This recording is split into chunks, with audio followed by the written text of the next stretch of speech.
Halo, selamat pagi. Perkenalkan, nama saya Damasta Putri Somenawati Buhala, NIM 2001140051.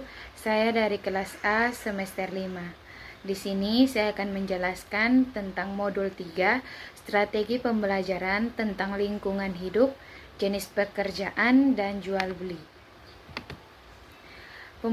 Bagian A, pembelajaran tentang lingkungan. Berdasarkan lingkungan ekologinya, lingkungan hidup dibedakan juga atas 3 kelompok, yaitu lingkungan alam, lingkungan sosial, dan lingkungan budaya. Lingkungan alam merupakan kondisi alamiah. Lingkungan sosial adalah manusia, baik dalam posisinya sebagai makhluk pribadi maupun makhluk sosial, dan lingkungan budaya merupakan hasil aktivitas manusia, baik berupa karsa, karya, maupun rasa. Yang berikutnya, metode karya wisata adalah suatu kunjungan ke objek tertentu di luar sekolah yang ada di bawah bimbingan guru IPS. Kunjungan ke objek tentu tidak harus jauh, menggunakan waktu yang berhari-hari dan menghabiskan biaya besar. Karya wisata dapat saja mengunjungi ke lokasi di dekat sekolah seperti mengunjungi sungai, danau, pabrik, ternak, pasar, mal, kantor instansi, dan lain-lain.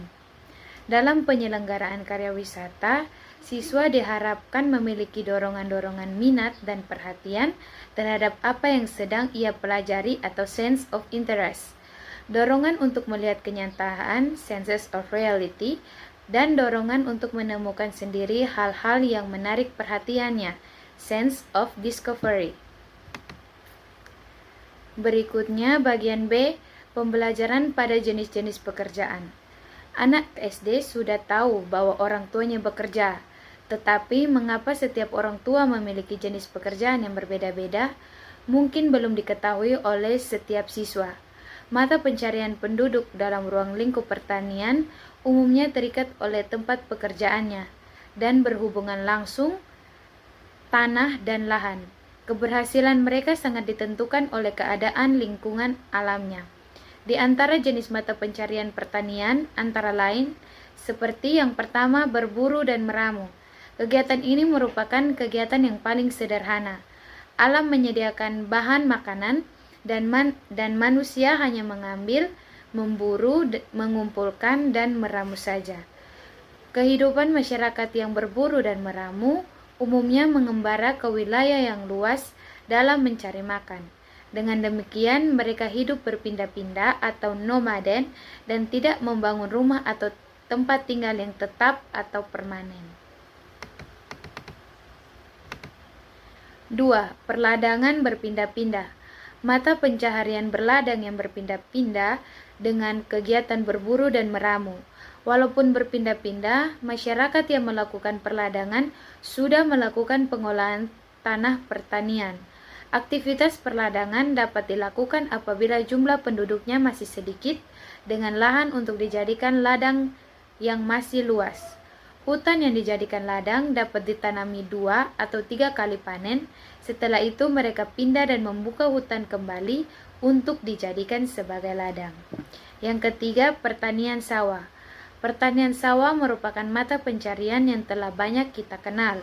Ciri masyarakat bertani sawah adalah sudah menetap dan tidak berpindah-pindah tempat. Yang keempat, perkebunan. Perkebunan hampir sama dengan mata pencarian pada pertanian lahan kering, yaitu masyarakatnya sudah menetap. Berdasarkan besar kecilnya usaha, ada 2 jenis usaha perkebunan, yaitu perkebunan rakyat kecil dan perkebunan rakyat besar. Perkebunan rakyat kecil merupakan usaha perkebunan yang dilakukan oleh masyarakat dalam skala yang kecil. Sedangkan perkebunan besar adalah usaha yang dilakukan dalam skala yang besar. Lahan yang diusahakan sangat luas, modal yang digunakan juga cukup besar, jumlah tenaganya juga cukup besar, peralatan pertaniannya sangat maju, dan hasil keuntungan atau omsetnya juga besar. Yang kelima, peternakan. Berternak juga salah satu jenis mata pencaharian penduduk. Cara berternak di Indonesia umumnya bersifat usaha keluarga dan dipelihara di halaman-halaman rumah, seperti berternak ayam, itik, kambing, serta lembu. Yang berikutnya ada perikanan. Usaha perikanan ada dua, yaitu perikanan darat dan perikanan laut. Perikanan darat merupakan usaha perikanan yang dilakukan pada perairan darat, seperti di kolam, di danau, di keramba, di sungai, dan lain-lain. Usaha perikanan dimulai dari pembibitan, pemupukan, pemeliharaan ikan, pemberantasan hama, dan pemanenan. Adapun perikanan laut yang dinamakan usaha nelayan. Yang berikutnya ada industri. Mata pencarian penduduk di bidang industri banyak sekali jenisnya. Pokoknya semua kegiatan yang melakukan proses pengolahan dari barang mentah menjadi barang jadi atau pengolahan barang mentah menjadi barang setengah jadi adalah bagian dari kegiatan industri.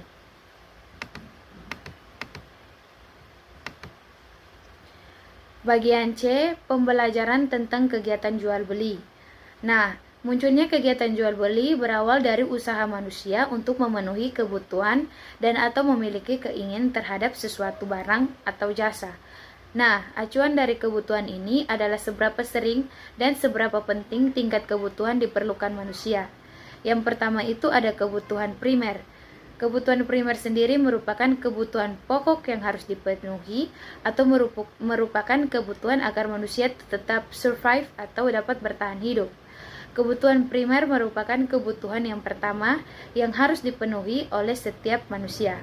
Yang berikutnya ada kebutuhan sekunder, merupakan kebutuhan yang diperlukan untuk menjaga kenyamanan hidupnya, serta kebutuhan tersier, yaitu bagi sebagian orang merupakan kebutuhan sesudah primer dan sekunder. Hal ini bisa berupa barang-barang mewah seperti villa, berlian, mobil Ferrari, dan lain sebagainya yang merupakan kebutuhan tersier. Nah, dalam pembelajaran IPS, selain aspek kognitif juga harus diutamakan aspek sikap, khususnya dalam pemanfaatan uang dan kartu kredit.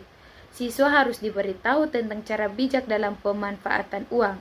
Untuk mendidik siswa memanfaatkan uang dalam berbelanja, siswa dapat melakukan simulasi jual beli di dalam kelas. Nilai yang perlu ditanamkan dalam transaksi jual beli adalah kejujuran, dan bagi penjual tidak berbohong kepada pembeli, tidak curang dalam timbangan. Oke, baik, sekian dari penjelasan saya tentang modul 3. Sekian dan terima kasih.